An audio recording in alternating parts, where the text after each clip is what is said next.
Some objects do not stay where they are left. No mechanism explains this. No report has ever captured it cleanly. They simply move, from skip to roadside, from roadside to clearing, from one pair of hands to the next. Always in good condition, always somehow precisely where the next person will find them. A door is worse than most, because a door does two things at once. It keeps something out, and it gives that something a surface to knock on. Daniel Howell found a door at the side of a road in early June and brought it home. Home being a structure he had built with his own hands, in a woodland clearing 4 miles from the nearest road, from salvaged timber and corrugated iron, and the particular determination of a man who had decided, absolutely and finally, that he was done with other people. He was not done with them, as it turned out, or rather, something was not done with him. His story exists in 3 notebooks found at the site of that clearing last autumn. He wrote them for no one. He wrote because silence, even chosen silence, has a weight that a person eventually needs to put somewhere. What he put down in those pages is what I am going to read to you now. Keep your flashlight close. Act 1. The House He Built. What I am about to read to you was not written for an audience. It was written for no one, or rather, for the particular kind of no one that a man becomes when he has removed himself so thoroughly from the company of other people that conversation, even imaginary conversation, even the one-sided conversation of a pen moving across paper, becomes the only proof he has that he still exists. The man's name was Daniel Howell, 43 years old, former logistics coordinator for a mid-sized freight company in a city he never named in his writing, and which I have not been able to identify from the details he left behind. What I know of him comes entirely from 3 notebooks found at the site of what had once been a structure.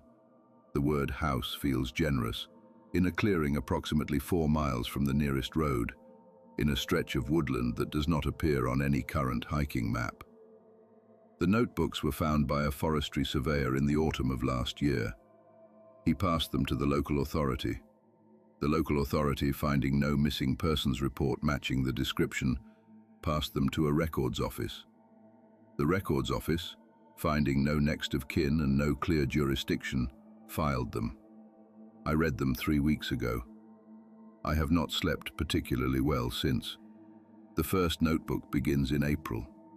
The entry is dated, but the year is not given, a habit Howell maintained throughout, as though the year was a detail that no longer applied to him. It reads, April 3rd. Slept in the car last night. Cold, but acceptable. Found the clearing I marked on the map 2 weeks ago. It is exactly as I remembered it. Level ground, natural windbreak on the north side, a stream close enough to be useful. This is the place. I am certain of it now in a way I have not been certain of anything in longer than I can remember. I am going to build something here. Nothing elaborate. 4 walls and a roof and a door that locks. That is all a person needs. That is all I need. I am aware this sounds like the beginning of a breakdown. I have considered that possibility carefully and concluded that it is in fact the opposite. Subsequent entries through April and into May document the construction in methodical detail. Howell had no formal building experience but considerable practical intelligence. He describes his process with the careful precision of a man who has researched thoroughly and intends to make no avoidable mistakes. He sourced materials where he could find them. Timber from a partially demolished barn 2 miles south whose owner, he notes, had abandoned the property years prior. Corrugated iron from a roadside dump. Hinges, screws, a box of assorted nails from a skip outside a house clearance in the nearest village, 12 miles away. The entries from this period have a quality I can only describe as contentment. Not happiness. Howell was too precise a writer to use that word carelessly, but a deep, settled satisfaction in the physicality of the work, in the absence of other people, in the silence. He writes, on May 17th, I did not realize until today how much noise other people make. Not with their voices, though that too, but simply by existing. The accumulated sound of being near other lives. It is gone now, and I find I can think in straight lines again for the first time in years. The walls are up. The roof is mostly sound. I need a door. I have been using a canvas sheet. It is inadequate. The door appears in the entry dated June 4th. Found something extraordinary today on the old service road past the eastern tree line. Someone has left a door propped against a telegraph pole. No note, no indication of origin. It is in remarkable condition for something abandoned at a roadside. Solid wood, well fitted, the paint barely faded. A deep green that has held its color. The hardware is good quality. Hinges, handle, a lock that still functions. There is a peephole, brass fitted. The cover is closed. A small rotating disc, the kind you find on older doors. I tried to open it, but it seems stuck. Painted over perhaps, or simply stiff with age. I do not know why someone left it there. I do not particularly care. It fits my frame almost exactly, as though it were made for it, which is the kind of thing a more superstitious man than myself might find significant. I have brought it home. Home. It is the first time in 3 notebooks that he uses that word. Act 2. What knocks? The entries from June remain largely ordinary. Howell settled into his routines with the methodical satisfaction of a man who has at last arranged his life to suit him.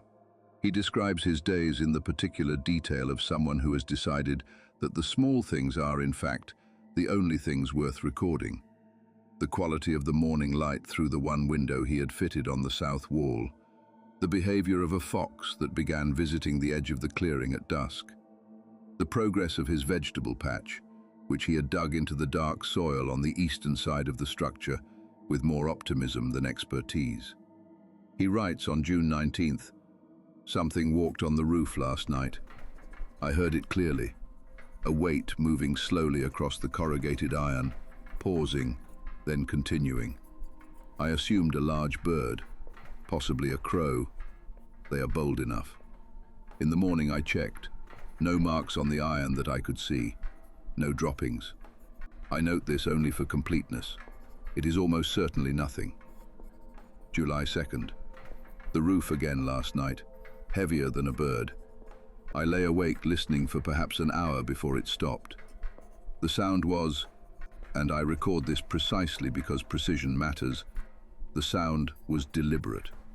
Not the random movement of an animal investigating a surface, something that moved, stopped, moved again, as though it were covering ground methodically. I went outside at first light, checked the perimeter. No tracks, no disturbance in the undergrowth.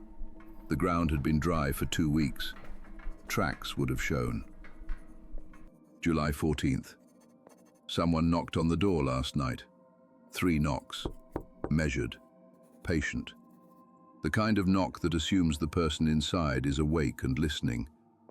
I am 4 miles from the nearest road. There is no path to this clearing that I have not made myself. I sat very still for a long time and did not move, and did not make a sound. After a while, I cannot say how long, it stopped. In the morning I found marks in the soil at the threshold. Something had stood there. The impressions were deep. Whatever made them had weight. But the shape was wrong for boots, wrong for any footwear I could identify. I have re-examined them 3 times. I cannot determine what made them. He does not record whether he looked through the peephole. Not that night. Not yet. The entries through the remainder of July document an escalation that Howell records with admirable and increasingly strained composure.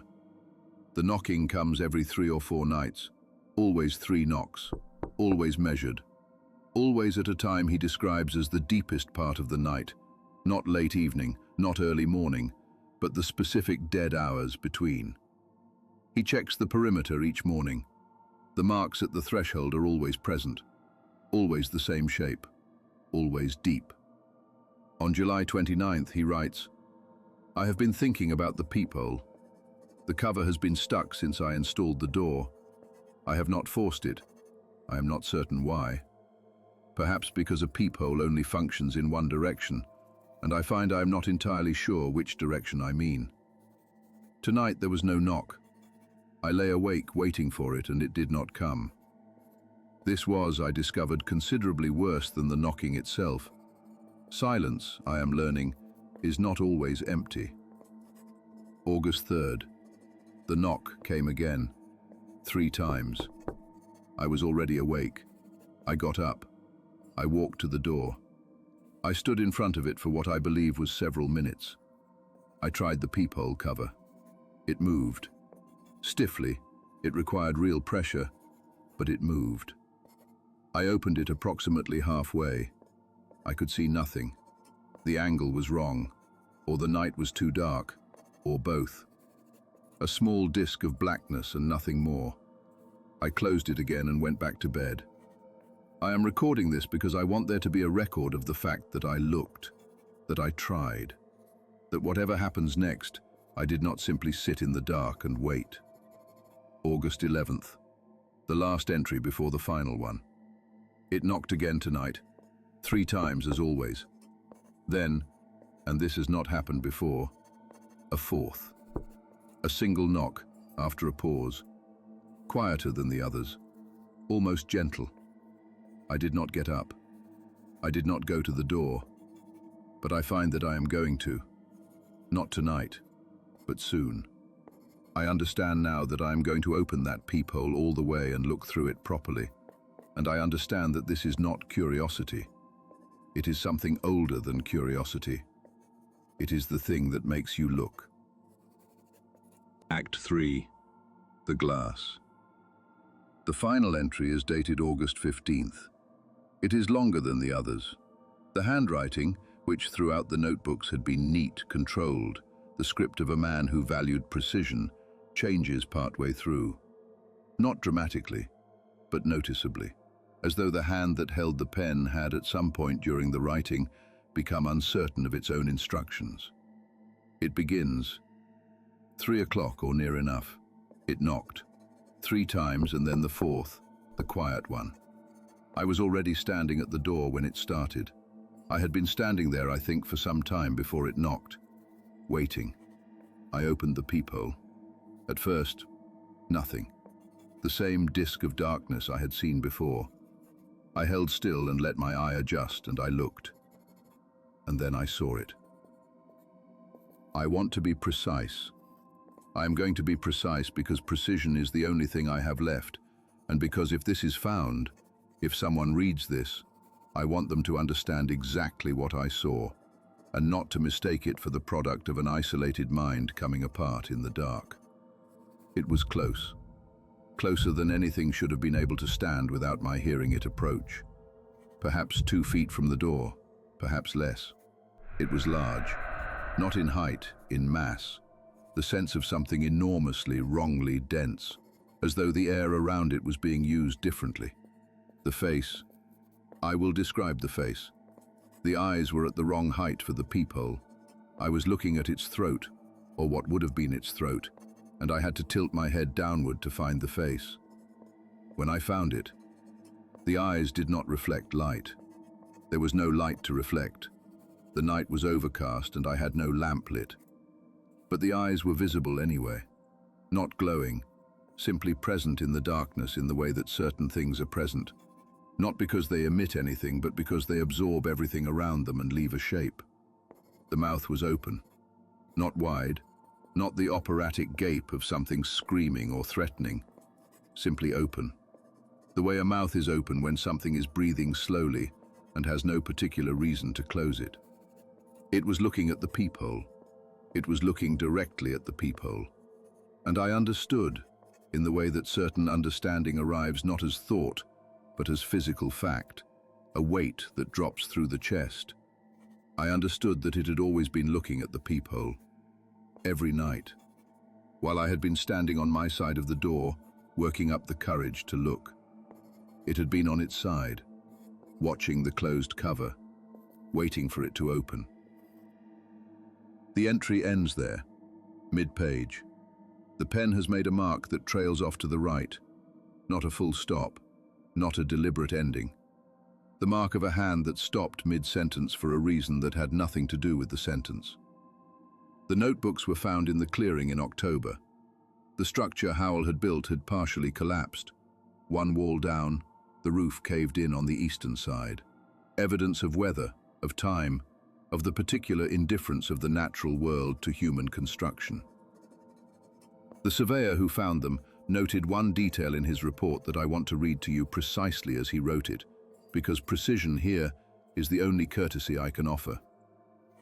The door was still standing, freestanding, no longer attached to any wall, the frame it had been fitted to having collapsed. It stood in the approximate center of what had been the structure, upright, undamaged. The peephole cover was closed. I did not open it. He marked the location on his map and continued his survey. He had 40 more acres to cover before dark, and a door in a clearing was, in the end, just a door. He noted it as a salvageable item. Solid wood, good condition. Hardly any weathering at all. Remarkable, really, for something that had been standing in the open for what appeared to be several months. He thought he might come back for it. It is, after all, a good door. The kind of door you don't often find abandoned. The kind that looks almost as though it has been waiting there, for whoever comes along next. 3 notebooks, 1 clearing. 1 door still standing when everything else had fallen. Daniel Howell went into the woods because he was tired. Tired of noise, of people, of the accumulated weight of a life lived too close to other lives. He wanted silence. He wanted simplicity. He wanted 4 walls and a roof and a door that locked. He got all of those things. What I find myself returning to, in the particular hours when the house is quiet and the street outside has gone still, is not the final entry, not the description of what he saw through the glass. Those details are their own kind of weight, and they settle where they settle. What stays with me is the door itself, the condition of it, solid, undamaged, standing upright in the ruins of everything Howell had built, as though the collapse of the walls around it was entirely beside the point, as though it had simply been waiting for the unnecessary parts to fall away. A surveyor found it, noted it, marked it on his map as something worth coming back for. A good door, he thought, hardly any weathering, the kind you don't often find abandoned. He has not gone back yet, but he will. That is the thing about a door in good condition left at the side of a road, or standing alone in a clearing, or propped against a telegraph pole on a quiet June morning. Someone always comes along eventually. Someone always thinks, what a find. Someone always brings it home, and installs it, and stands on their side of it in the dark. And sooner or later, always sooner or later, something stands on the other side and knocks. If this account found you tonight, if something in it settled somewhere it shouldn't, then you already know what kind of channel this is. Stay. There is more darkness where this came from. Leave a light on, subscribe, and ask yourself one question before you sleep. Every door you have ever owned, do you know where it came from? Leave your answer below. I will be reading. I will be waiting.